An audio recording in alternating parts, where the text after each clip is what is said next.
It's been a minute and it's time for me to start sharing my messages again. And the first thing that I'm getting is something that you've been healing and working on is starting to now shift permanently.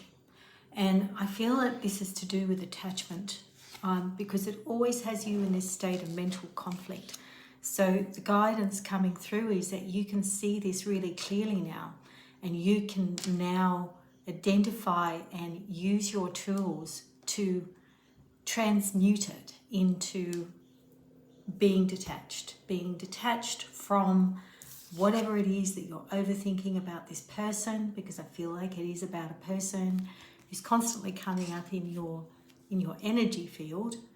And it almost feels like, this part opens up when you think about them, and then there's this over attachment. And when you see that for what it is, and there have been triggers this year that have highlighted how you attach with your relationships, I feel like because you're really onto it now, you identify it a lot faster. You don't go down the rabbit hole. You then look at it and say, you know what?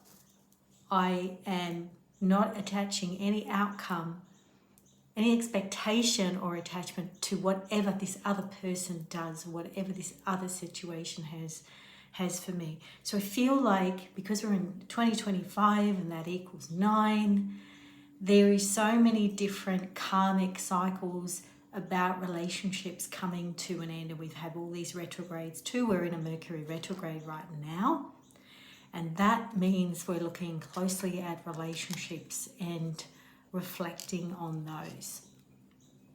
So I feel like, because you might be asking yourself, am I ever going to get through this? Am I ever going to get past this? And the answer is yes, fulfillment of wishes.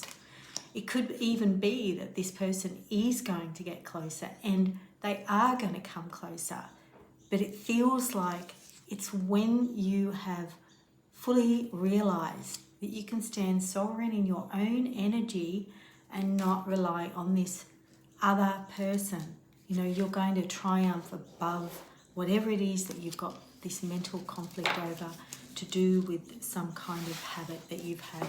So I feel like you are well on the way to identifying that, because at the end of it, you're going to have inner harmony, and then harmony in all your relationships when you let all of that stuff go.